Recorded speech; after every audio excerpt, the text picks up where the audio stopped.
안녕하세요. BTX입니다. 오늘은 민수기 26장을 살펴보겠습니다. 25장의 시팀에서의 사건, 즉 연병 사건 이후에 하나님은 이제 모세와 아론의 후계자인 엘르아살에게 2차 인구조사를 명령하십니다. 자, 그 대상은 20세 이상의 남자들 중 전쟁에 나갈 만한 자들이었습니다. 하나님은 인구조사를 1차 때처럼 시행하라고 하십니다. 인구조사는 가나안 정복전쟁을 염두에 둔 것으로 볼 수 있습니다. 1장에서는 인구조사를 위해서 지파별로 지도자들이 지목되었지만 26장에서는 오직 엘르아살만이 인구조사 작업을 위해서 모세와 함께 지목되고 있습니다. 그의 지도자로서의 중요성이 부각되고 있다고 할 수 있습니다. 1장의 인구조사 목록에는 12지파 각각의 숫자만 언급되고 있습니다. 반면에 26장의 인구조사 목록에는 각 지파에 속한 가문들의 이름이 열거됩니다. 그 이유는 가나안 땅에서 얻게 될 가문별 기업의 배분도 염두에 두었기 때문입니다. 또한 광야에서의 사건들과 연결된 추가적인 사항들이 언급되어 있습니다. 예를 들자면 르우벤, 유다, 므낫세 지파들의 경우입니다. 그래서 그런지 남쪽 진영의 인구조사가 제일 먼저 언급됩니다. 르우벤 지파의 경우는 1차 인구조사 때보다도 2,770명이 줄었습니다. 같은 남쪽 진영에 속한 시므온 지파가 37,100명이 줄어서 12지파들 중 가장 많이 줄었습니다. 갓 지파도 5,150명이 줄었습니다.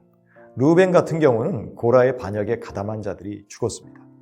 시므온 지파의 경우는 25장에서 비느하스에게 죽임을 당하는 시므리라는 사람의 경우처럼 아마도 시므온 지파가 이러한 범죄에 많이 가담한 것이 아닌가 추측합니다. 이처럼 같은 진영 안에서 서로 안 좋은 영향을 주고받은 결과가 인구조사에 반영된 것으로 추측됩니다. 특별히 고라 일당의 반역 사건은 이스라엘 백성에게 징표가 되었습니다. 자, 그런데 놀랍게도 고라의 아들들, 즉 고라의 후손이 죽지 않았습니다. 즉 고라의 반역에 직접적으로 참여한 사람들만 심판을 받은 것으로 보입니다. 19절부터 27절에서는 동쪽 진영 지파들의 인구조사 결과가 나와 있습니다.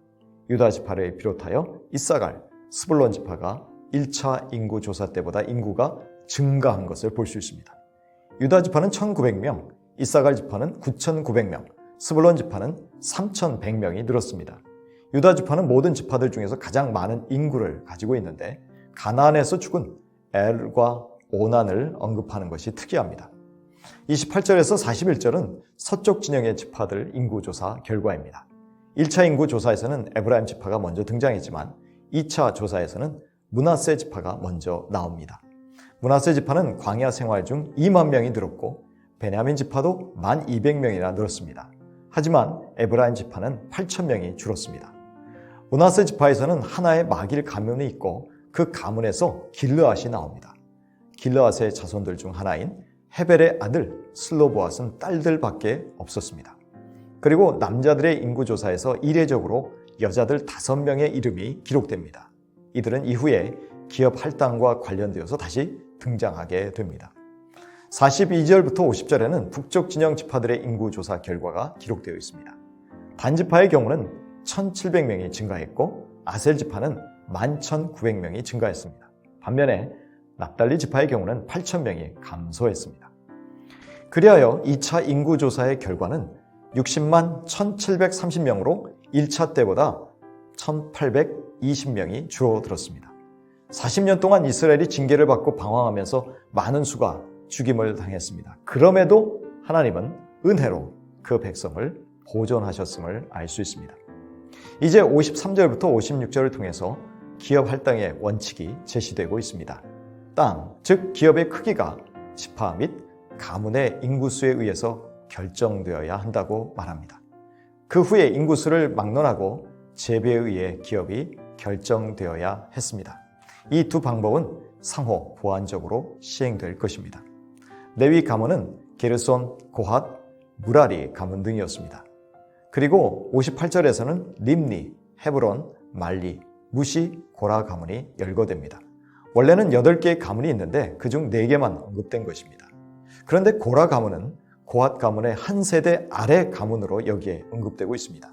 즉 16장의 반역으로 다 멸망했어야 했지만 하나님의 은혜로 다시 살아남았다는 것을 보여주는 것이죠. 이후에 레위 지파 중에서 가장 중요한 가문인 고핫 가문에 대해서 좀 더 자세히 언급하고 있습니다. 레위인들이 따로 인구 조사를 한 이유는 이들이 가나안 땅에서 기업을 얻지 못할 것이기 때문입니다. 대신 이들은 이스라엘 전역에서 성읍들을 받게 될 것입니다. 1개월 이상 된 모든 레위인 남자의 숫자는 2만 3천 명으로 1차 때보다 1,000명이 늘었습니다. 인구조사는 모세와 엘르아살이 모압 평야에서 실시하였는데 광야 1세대 중에 갈렙과 여호수아를 제외하고는 산 사람이 아무도 없다고 보고합니다. 이것은 이스라엘 백성이 받은 징계가 완료되었음을 의미합니다. 그렇다면 이제 앞으로 기업을 얻을 소망스러운 미래가 남아있는 것이죠. 이처럼 인구조사는 하나님의 신실하심을 보여주고 있습니다. 비록 이스라엘 백성이 25장에서 바알을 섬기고 이방 여인들과 음행을 저질러 멸망의 위기에 놓였었지만 용서하시고 새롭게 하시겠다는 하나님의 의지가 나타난 것이 2차 인구조사입니다. 하나님은 다시 이스라엘 군사들의 전열을 정비하여 가나안 정복 전쟁을 준비하십니다. 게다가 이 인구조사는 1차 때와 달리 가나안 땅에서의 기업 분배와도 관련되어 있습니다. 하나님은 당신의 백성이 가나안에 들어가게 될 것임을 기정사실화하고 계십니다. 그 후에 그 땅에서 기업을 분배할 때의 원칙도 미리 알려주신 것이죠. 그 원칙은 이스라엘 백성의 가문의 인구수와 관련되어 있었습니다. 또한 이스라엘 자손의 계수된 숫자가 1차 때에 비해서 1,820명이 줄었습니다. 그 많은 반역 사건들 속에서도 하나님은 이스라엘 백성의 숫자를 유지시켜 주신 것입니다.